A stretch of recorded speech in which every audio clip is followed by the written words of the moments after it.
झगड़ा इतना ज्यादा बढ़ जाता है कि वो अपने दोनों बच्चों को लेकर अपने मायके आ जाती है। अरे दीदी, आप यहाँ अचानक? सब ठीक तो है ना? आपने खबर भी नहीं दी पहले से। हाँ क्यों, तुम्हें कोई प्रॉब्लम है? अभी मेरे मम्मी पापा जिंदा हैं यहाँ। अरे नहीं दीदी, आप गलत समझ रहे हो, मुझे क्या दिक्कत होगी, कहकर नेहा अपने कमरे में चली जाती है। अरे बच्चों, जल्दी जल्दी यहाँ आओ, देखो मेरे पास क्या है तुम दोनों के लिए। फिर वो बच्चों को टॉफी देती है। बच्चे बाहर खेलने चले जाते हैं। नेहा की बात सुनकर सरिता वैसे ही चिड़ी हुई थी। ऊपर से नेहा आवाज लगाती है, अरे चाय वाय मिलेगी मुझे इस घर में या मुझे खुद ही बनाकर पीनी पड़ेगी? यहाँ क्या लोग कम थे जो ये आकर मेरी छाती पर बैठ गए मूंग दलने? मैडम को चाय भी कमरे में चाहिए। चिड़चिड़ाती हुई सरिता किचन में जाती है और नेहा और बाकी सबके लिए भी चाय बना देती है। सबके लिए एक साथ ही चाय ले चलती हूँ, वरना जहाँ 2 सेकंड लेट होंगी फिर कोई आवाज लगाएगा, चलिता चाय दे दो, जैसे सरिता बहू नहीं काम वाली बाई हो। टंडनाती हुई सरिता सबको चाय नाश्ता कराती है और सास से कहती है, माँ जी अब मैं थोड़ी देर सोने जा रही हूँ, प्लीज मुझे कोई डिस्टर्ब नहीं करना, और आपकी लाडली बेटी को कुछ चाहिए हो तो आप खुद ही करके दे देना प्लीज। तभी नेहा के बच्चे वहाँ आकर नानी नानी करने लगते हैं। नानी नानी, मम्मी टीवी देख रही है और मामी सो रही है, आप ही नहला दो हमें। हाँ हाँ मेरे बच्चों, क्यों नहीं, नानी है ना, चलो मेरे साथ। नानी दोनों बच्चों को बाथरूम में नहलाने ले जाती है। तभी अचानक नानी का पैर फिसलता है और वो सर के बल वहीं फर्श में गिर पड़ती है। सर में गहरी चोट लगने की वजह से उसकी मौत हो जाती है और वो चुड़ैल बन जाती है। चुड़ैल बनकर भी वो उन दोनों बच्चों को नहलाने लगती है। बड़ी देर हो गई, ये बच्चे कहाँ निकल गए? टुट्टू, फ्रूटी, कहाँ हो दोनों? पता नहीं ये नालायक बच्चे कहाँ निकल गए, बिल्कुल अपने बाप पर गए हैं। ढूंढते ढूंढते वो बाथरूम में घुस जाती है और अपनी माँ की लाश खून में लथपथ देखकर उसकी बुरी तरह चीख निकल जाती है। अरे ये माँ को क्या हो गया, कोई है, मेरी मदद करो। चीखने चिल्लाने की आवाज सुनकर सरिता की नींद खुल जाती है। ओहो, अब क्या आफत आ पड़ी इस माँ की लाडली को, ससुराल छोड़कर मायके में आकर पड़ी हुई है, एक तो ऊपर से मेरी नींद हराम कर रखी है। सरिता झंझनाती हुई आवाज की तरफ जाती है। सास की लाश देखकर कहती है, ओहो, इस बुढ़िया को भी अभी मरना था, ये काम का बोझ मेरे ऊपर डालकर खुद चैन की मौत मर गई। ये सारी बातें नानी चुड़ैल सुन रही होती है। अच्छा, तो ये विचार है पद्मिनी के मेरे बारे में। छत पर फ्रूटी और टुट्टू पकड़म पकड़ाई खेल रहे थे। भागते भागते फ्रूटी बालकनी की तरफ बढ़ जाती है और छत से गिरने वाली होती है। ये देखकर टुट्टू भागते भागते जाता है और नेहा को बुलाता है, मम्मी वो फ्लूटी फ्लूटी छत, मम्मी फ्लूटी छत। नेहा पूरी बात सुने बिना ही टुट्टू को जोर का चाटा लगाती है। तुम दोनों को पूरा दिन कोई काम नहीं सिवाय खेलने के, फ्रूटी ने ये कर दिया, टुट्टू ने वो कर दिया, सारा दिन यही सब। इससे पहले कि फ्रूटी गिरती कि तभी नानी चुड़ैल वहाँ आ जाती है और उसे बचा लेती है।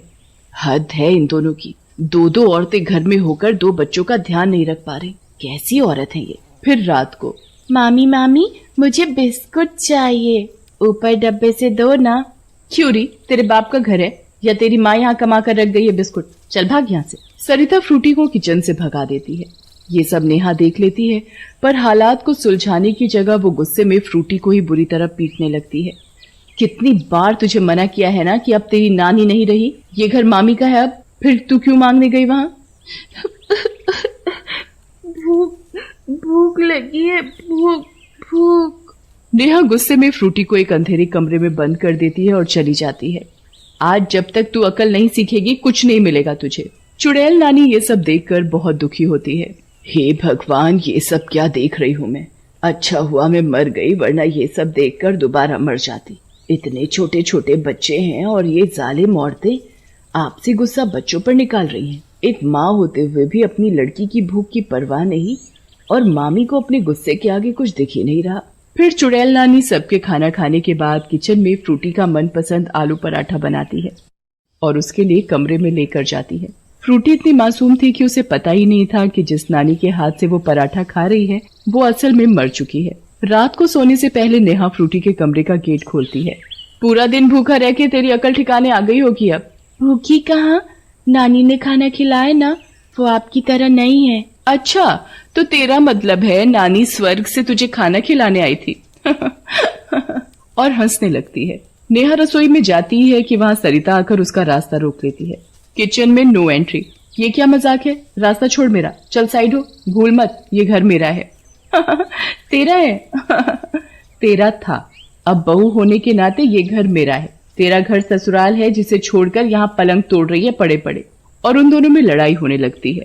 चुड़ैल नानी ये सब देखकर अपना सर पकड़ लेती है। लगता है इन दोनों को सबक सिखाना ही पड़ेगा, नहीं तो इन दोनों की आग की चक्की में बेचारे मेरे बच्चे घुन की तरह पिसेंगे। चुड़ैल नानी गैस से गरम गरम कंचुली लाकर सरिता और नेहा के हाथ पर छुआ देती है। आह, मेरा हाथ! किसने किया ये? ओ करमजनी, कहीं ये काम तेरा तो नहीं है? मुंह संभाल कर बात कर। तूने खुद मेरा रास्ता रोक रखा है और कह रही है मैंने जलाया है। अरे बेवकूफ, अगर मुझे जलाना होगा तो पूरी कढ़ाई खौलते तेल की तेरे पर पलट दूंगी। बड़ी आई। फिर वो दोनों बहस से थक कर अपने अपने कमरे में जाकर जली हुई जगह पर ऑइंटमेंट लगाती हैं और सो जाती हैं। बेचारे बच्चे टीवी देखते देखते वहीं फर्श पर ही सो जाते थे। चुड़ैल नानी को बच्चों की हालत देखकर तरस आने लगता है। चुड़ैल नानी उसी वक्त नेहा के कमरे में जाती है। वाह, बस अपने मेकअप और नींद के अलावा कुछ नहीं देखना चाहती। गुस्से में नानी नेहा को जोरदार चाटा लगाती है कि नेहा भड़भड़ाते हुए यहाँ वहां देखती है। मुझे किसने मारा? कौन है यहाँ? बोलो, किसने मारा मुझे? नेहा यहाँ वहां देखती है पर उसे वहां कोई नहीं दिखता। वहां पर एक कागज का टुकड़ा मिलता है जिस पर लिखा होता है, टूटी फूटी को फर्श से उठाकर बेड के ऊपर सुला। नेहा को थप्पड़ की गूंज अभी तक याद थी, इसलिए वो जल्दी से दोनों को उठाकर बिस्तर पर सुला देती है और खुद भी सो जाती है। सुबह जब नेहा सरिता को देखती है तो कहती है, तेरी हिम्मत कैसे हुई मेरे कमरे में आकर मुझे थप्पड़ मारने की? दिमाग खोलकर बात कर मुझसे, मेरे पास इतना टाइम नहीं है कि तेरे ही इर्द गिर्द घूमती रहूं। और वहां से सरिता चली जाती है। बेटा, अब तो देख मैं तेरे साथ क्या करती हूँ। फिर सरिता नेहा और उसके बच्चों के लिए खीर बनाकर ले जाती है। टूटी फ्रूटी, इधर आओ, देखो मैं क्या लाई हूँ, गर्मा गर्म खीर, आओ आओ।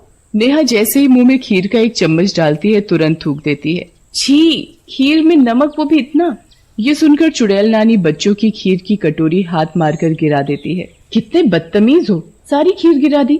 ये सुनकर चुड़ैल नानी और गुस्से में आ जाती है और एक डंडा उठाकर लाती है। और डांटेगी मेरे बच्चों को? चल डांट, डांटना। सरिता को डंडे की मार तो महसूस हो रही थी पर कोई दिखाई नहीं दे रहा था। कौन है? कौन है? सामने आओ मेरे। कौन है? पर चुड़ैल नानी रुकने का नाम ही नहीं ले रही थी। वो सरिता को तबीयत से कूटती है। नेहा ये सब देखकर सोच में पड़ जाती है। फिर बच्चों को लेकर कमरे में चली जाती है। यहाँ चुड़ैल नानी परेशान हो रही होती है। आज तो मैं समय पर आ गई तो बच्चे बच गए, पर हर बार ऐसा होगा तो बच्चों की रखवाली करना मुश्किल हो जाएगा। मुझे ही अब कुछ करना पड़ेगा। फिर चुड़ैल नानी नेहा के पति के घर जाती है। बेटा सुनो। कौन है? कौन है वहाँ? सामने आओ मेरे। बेटा मैं हूँ, नेहा की माँ। फिर वो मुंधीर को सारी कहानी सुनाती है। अपने बच्चों की ऐसी हालत सुनकर उसकी आंखों में आंसू आ जाते हैं। बेटा वहाँ ना उनकी माँ उनका ध्यान रखती है और सरिता का स्वभाव तो तुम्हें पता ही है। बस माँ जी, मैं समझ चुका हूँ कि मुझे क्या करना है। फिर अगले दिन मुंधीर बच्चों को लेने पहुँच जाता है। टूटू फ्रूटी। पापा पापा पापा पापा। चलो बच्चों, पापा के साथ अपने घर चलो, पापा आपको लेने आए हैं। तभी नेहा वहाँ आती है।